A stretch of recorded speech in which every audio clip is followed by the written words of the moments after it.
Hello అండి, అందరికీ నమస్కారం అండి. ఈ ఊరు ఏంటనుకుంటున్నారా? ఇది అడ్డాపుశిల అనే ఊరండి. ఇక్కడ ఒక పెద్ద కొండని తవ్వి ఆ ఒకే కొండ చర్య కింద దేవతామూర్తుల యొక్క విగ్రహాలు, గుడులు ఉన్నాయండి. ముఖ్యంగా కాశీ విశ్వేశ్వర స్వామి గుడి ఉంది. చక్కగా చుట్టూ పచ్చని పైరు, తర్వాత పచ్చదనం, చెట్లు అంతా కూడా చాలా ఆహ్లాదంగా ప్రశాంతంగా ఉంటుంది ఇక్కడ. అలాగే ఈ ప్రాంతం కూడా చాలా మహిమ కలిగినటువంటిదంటండి. మీరు కూడా ఒకసారి సందర్శించండి.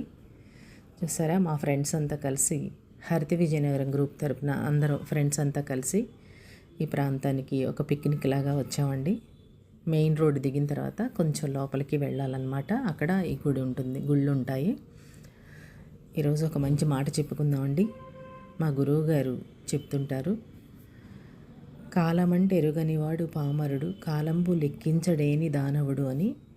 కాలం యొక్క విలువను ఏమీ తెలియనటువంటి అజ్ఞాని దాని విలువను తెలుసుకోలేడు.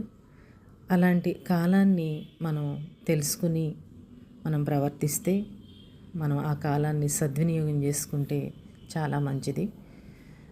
మనం కొన్ని అనవసరమైన కార్యక్రమాలకు కాలాన్ని సద్వినియోగం చేసుకుంటూ ఉంటాము. అది ఎలాంటిదంటే, మన పర్సులో ఉన్న డబ్బులు అయిపోవచ్చు, కానీ మళ్ళీ తిరిగి సంపాదించుకోగలం.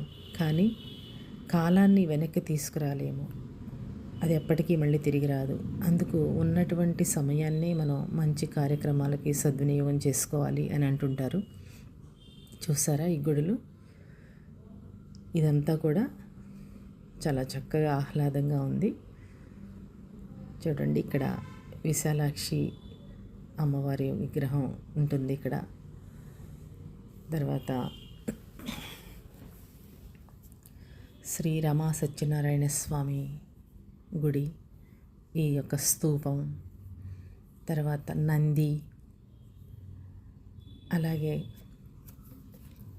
శివలింగం, కాశీ విశ్వేశ్వరుడి యొక్క ఈ శివలింగం అన్నమాట. ఇక్కడ మేమంతా కూడా పూజలు చేసుకున్నాము, అభిషేకాలు చేసుకున్నాము. చూడండి, ఇలాగా ఈ గుడిలోకి వెళ్ళాలంటే తల కిందకి వంచి ఇలా వెళ్ళాలన్నమాట. అక్కడ అందరం కూడా అభిషేకాలు చేసుకున్నాము. చూడండి ఎలా ఉందో. వీలైతే మీరు కూడా ఒకసారి ఈ ప్రాంతాన్ని సందర్శించండి. చాలా బాగుంది ఇక్కడ. చూసారు కదా ఈ శిల ఎలా ఉందో, అడ్డాపు శిల. ఈ శిల కింద ఉన్నాయన్నమాట ఈ దేవతామూర్తుల యొక్క విగ్రహాలు, గుడులు అన్నీ కూడాను. ఓకే అండి, ఇక్కడ చూసారు కదా.